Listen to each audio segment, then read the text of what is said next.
Assalamualaikum warahmatullahi wabarakatuh. Kembali lagi bersama saya di channel Kang Guru Main Tutor. Kali ini kita akan membahas materi fungsi rasional, ya. Tapi sebelum kita mulai, seperti biasa, berdoa dulu ya supaya apa yang mau kita pelajari ini bisa masuk ke dalam otak kita dan menjadi manfaat buat kita. Oke, doa dimulai. Selesai. Nah, fungsi rasional ini fungsi yang berbentuk pecahan. Contohnya nih, Px per Qx, ini fungsi lagi, di mana Px-nya itu Ax pangkat M ditambah Bx pangkat M kurang 1 tambah seterusnya. Jadi ini fungsi polinomial atau suku banyak, di mana nanti X-nya nanti makin lama makin turun gitu pangkatnya. Pangkat X-nya makin lama makin turun. Begitu juga untuk Qx-nya gitu ya. Misalkan kalau ini pangkatnya M, ini pangkatnya N di bawah gitu ya.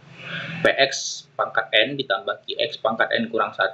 Kenapa? Karena kita nggak tahu apakah nanti pangkatnya ini sama, lebih besar, atau lebih kecil gitu. Makanya kita buat seperti ini gitu ya. Ini kira-kira seperti inilah bentuk fungsi rasionalnya itu. Nah, untuk fungsi rasional yang pertama kali mau kita kerjakan adalah namanya menentukan domain ya. Menentukan domain. Domain kemarin apa? Kalau ada yang ingat, yuk, domain. Domain, kodomain. Domain itu apa? Daerah asal gitu ya. Daerah asal. Daerah asal. Nah, untuk fungsi rasional atau fungsi pecahan, daerah asalnya itu didapat ketika penyebut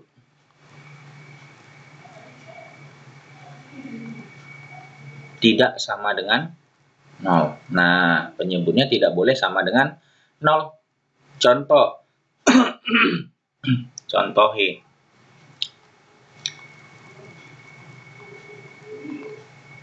Nah, kalau contohnya misalkan kita punya fx sama dengan 3x kuadrat dikurang 3 per misalkan x ditambah 2. Nah, daerah asal atau DF ya, DF-nya itu dia penyebutnya tidak boleh sama dengan 0. Yang mana penyebut? Yang ini. Nah, berarti ini kita buat x ditambah 2 itu tidak boleh sama dengan 0 gitu ya. Lalu apa? Berarti ini x-nya tidak boleh sama dengan minus 2. Nah, maksudnya apa x tidak boleh sama dengan minus 2? Berarti df-nya itu df-nya itu semua x gitu ya. X semua bilangan real, tetapi x-nya tidak boleh sama dengan minus 2. Nah, bacanya gitu. Bisa ya? X demikian hingga X itu elemen bilangan real. Elemen bilangan real itu semua bilangan. Tapi di sini ada pengecualian, kecuali X minus 2 gitu ya. Kecuali X yang nggak boleh sama dengan minus 2. Gitu ya. Contoh lagi nih.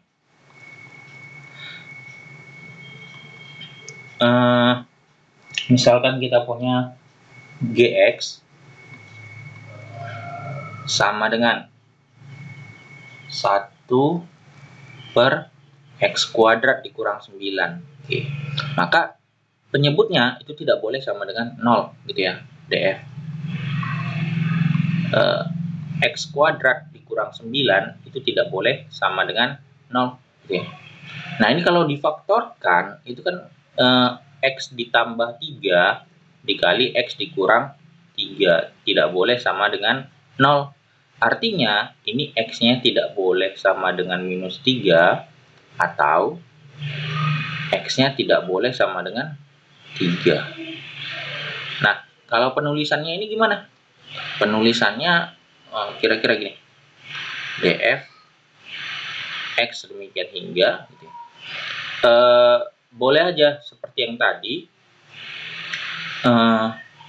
atau lebih gampangnya gini. Ini kan kalau dia semua bilangan real gitu ya, semua bilangan real, Yang nggak boleh itu minus 3 sama 3 gitu ya. Maka kita tulis ya udah X semua bilangan real kecuali X tidak boleh sama dengan 3 atau minus 3 dulu ya. Baru X juga tidak boleh sama dengan 3. Seperti itu. Oke, bisa ya. Intinya penyebut itu tidak boleh sama dengan 0. Seperti itu. Lanjut, kita bahas tentang asimtot. Jangan salah sebut kalian, jangan pula yang bau-bau keluar dari bawah itu ya. Ini kita bahas tentang asimtot. Nah, apa itu asimtot? Oke. Dia adalah garis batas yang didekati oleh kurva atau grafik, namun tidak pernah dipotong atau dilewati oleh kurva tersebut. Oke, kita bahas ini ya. Ini contohnya kita punya grafik ya. Ini kurva. Ini kurvanya, ini sumbu X, dan ini sumbu Y gitu ya. Katanya garis batas yang didekati oleh kurva. Yang mana kurva? Ini. Oke. Yang didekati oleh kurva grafik namun tidak pernah dipotong. Nah, berarti dia gini. Ini kalau diteruskan, ini kurvanya terus makin mendekati sumbu X, tapi nggak pernah nempel gitu. Sama kayak kalian selalu deketin gitu kan, dideketin tapi nggak pernah jadian gitu ya. Oke, ini juga ke atas juga gitu. Dia selalu mendekati sumbu Y gitu. Kurvanya mendekati Y, sumbu Y, tapi nggak pernah nempel atau nggak pernah dipotong atau juga nggak pernah dilewati gitu ya. Itulah kira-kira asimtot tadi, adalah garis batas yang didekati oleh kurva namun tidak pernah dipotong atau dilewati kurva tersebut. Nah, untuk asimtot ini dia ada dua bagian ya, ada dua hal yang mau kita kerjakan. Yang pertama itu asimtot, apa dulu kita buat nih, tegak dulu ya, tegak, atau bahasa kerennya apa, vertikal. Oke.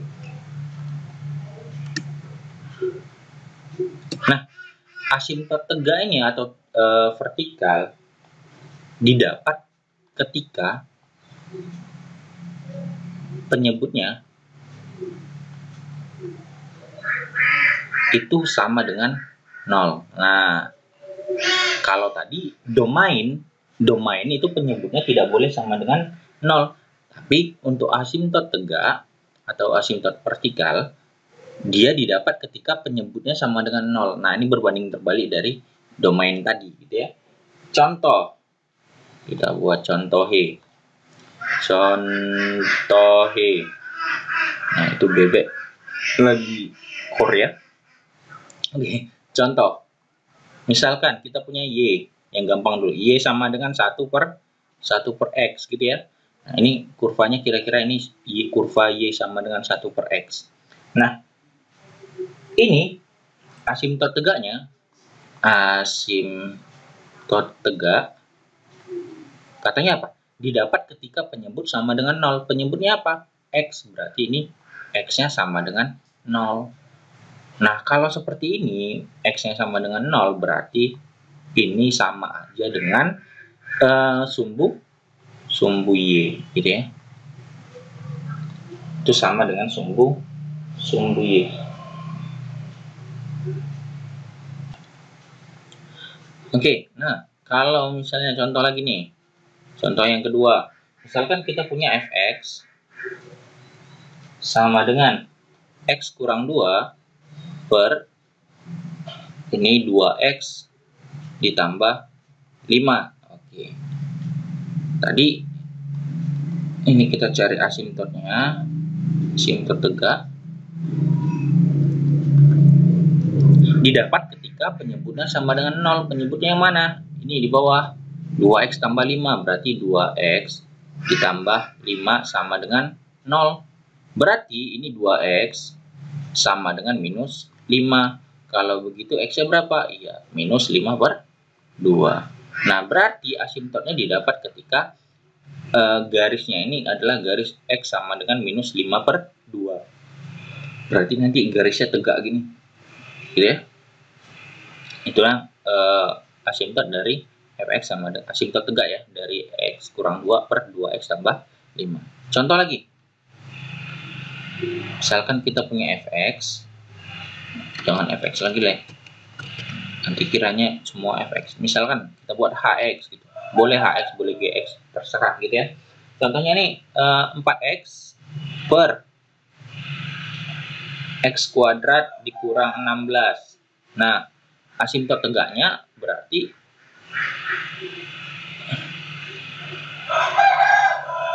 kita cari penyebutnya ini apa namanya? Tidak boleh sama dengan 0. Penyebutnya kan x kuadrat dikurang 16. Kok tidak boleh? Ini yang sama dengan ya. Yang sama dengan 0. Berarti kalau kita faktorkan, ini nanti x ditambah 4 dikali dengan x kurang 4 gitu ya, sama dengan 0. Maka kita dapat nanti apa? X-nya sama dengan minus 4 atau X-nya sama dengan 4. Nah, berarti dan nanti asimtotnya ada dua asimtot tegaknya, yaitu X sama dengan minus 4, yang kedua garis X sama dengan 4 gitu. Oke, bisa ya? Bisa dong. Nah, yang kedua kita bahas tentang asimtot datar, yaitu asimtot horizontal. Nah, ini kita lihat dulu template-nya sama seperti tadi. Fx sama dengan ax pangkat m tambah bx pangkat m kurang 1 tambah seterusnya dibagi dengan px pangkat n ditambah qx pangkat n kurang 1 ditambah seterusnya gitu ya. Kalau tadi asimtot tegak gitu ya, dia mutlak ketika penyebutnya itu sama dengan 0 gitu ya. Sementara kalau asimtot datar, dia ada 3 kemungkinan. Nah, 3 kemungkinannya apa? Yang pertama itu ketika pangkat m itu lebih besar daripada n. Nah, itu kalau terjadi seperti itu, maka ini tidak ada asimtot datarnya. Gitu. Asimtot datar. Artinya dia tidak punya. Jadi kira-kira seperti ini. Kalau nanti dia pangkatnya ini lebih besar gitu, lebih besar, nanti dia jadinya fx-nya itu tak hingga per 0 gitu ya. Maka nanti dia tidak ada gitu, seperti itu. Tapi nggak usah ditulis aja. Nah, yang kedua, apabila m-nya itu lebih kecil dari n gitu. Nah, kalau seperti ini, maka asimtot datarnya itu adalah di y sama dengan 0 atau di sumbu x. Nah, seperti itu. Lalu yang ketiga, kalau m-nya itu sama dengan n, maka asimtot datarnya itu di y sama dengan, lihat koefisiennya, koefisien pangkat terbesarnya. Berarti A per P. Nah, bisa ya. Jadi ada 3 kemungkinan ini untuk asimtot datar. Oke, kita kunci dulu. Mana penguncinya? Ini dia.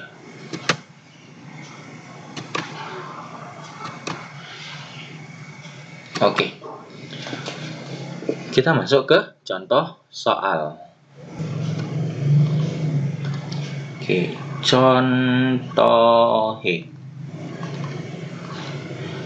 Nah, misalkan yang pertama itu saya punya fx-nya sama dengan 3x kuadrat ditambah 3x ditambah 1 per misalkan x kuadrat dikurang 2x ditambah 1. Nah, perhatikan ini. Untuk fungsi rasional berikut ini. lihat pangkat terbesarnya. Ini 3x pangkat 2 gitu ya. Yang ini x pangkat 2 gitu. Nah, berarti kita menggunakan pangkatnya yang sama gitu. Berarti kita ambil nanti untuk asimptotnya, asimptot datar, maka Y sama dengan A per P gitu ya. A per P berarti 3/1 sama dengan 3. Berarti asimptot datarnya didapat ketika Y sama dengan 3. Seperti itu. Oke ya. Nah, contoh yang kedua. Misalkan kita punya fx sama dengan 8x per 2x kuadrat ditambah 4. Nah, perhatikan.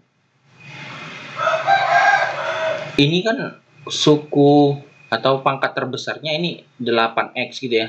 Yang ini 2x pangkat 2. Nah, ketika ini terjadi, maka M-nya itu lebih kecil daripada N. Ya kan? M-nya lebih kecil daripada N, berarti langsung aja untuk asimptot datarnya apa? Iya, Y sama dengan 0 gitu ya. Seperti itu. Oke, contoh lagi.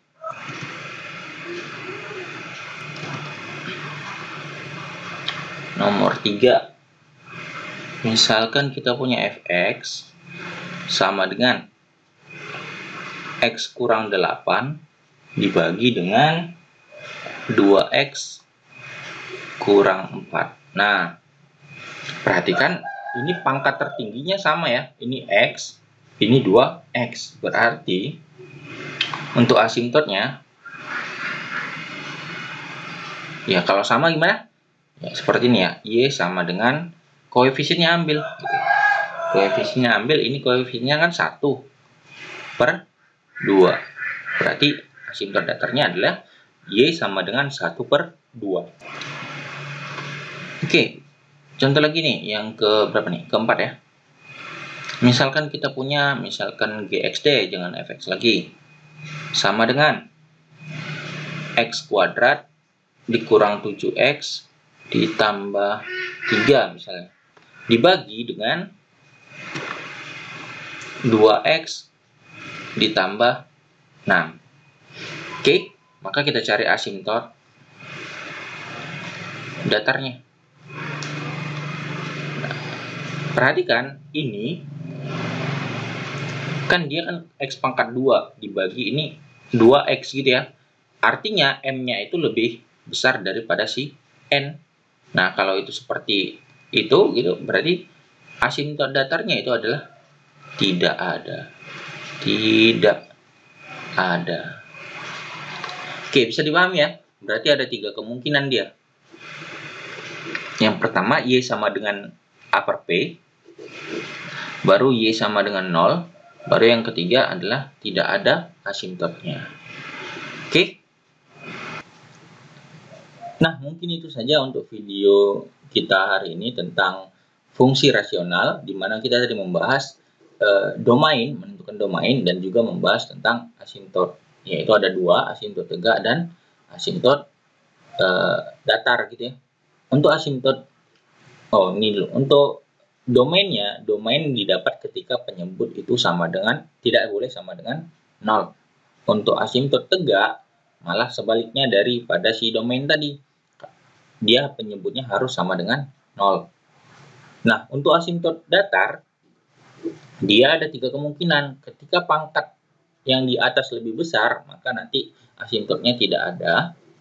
Kalau pangkat yang di atas itu lebih kecil, berarti asimptotnya berada di Y sama dengan 0 atau di sumbu X. Lalu ketika pangkatnya sama, yang bawah dan yang atas, maka asimptotnya berada di Y sama dengan A per P gitu ya. Oke? Kalau belum paham, silakan ditonton ulang lagi. Banyak-banyak latihan, banyak-banyak belajar. Oke, jangan lupa tetap semangat. Assalamualaikum warahmatullahi wabarakatuh. See you, bye-bye, dadah.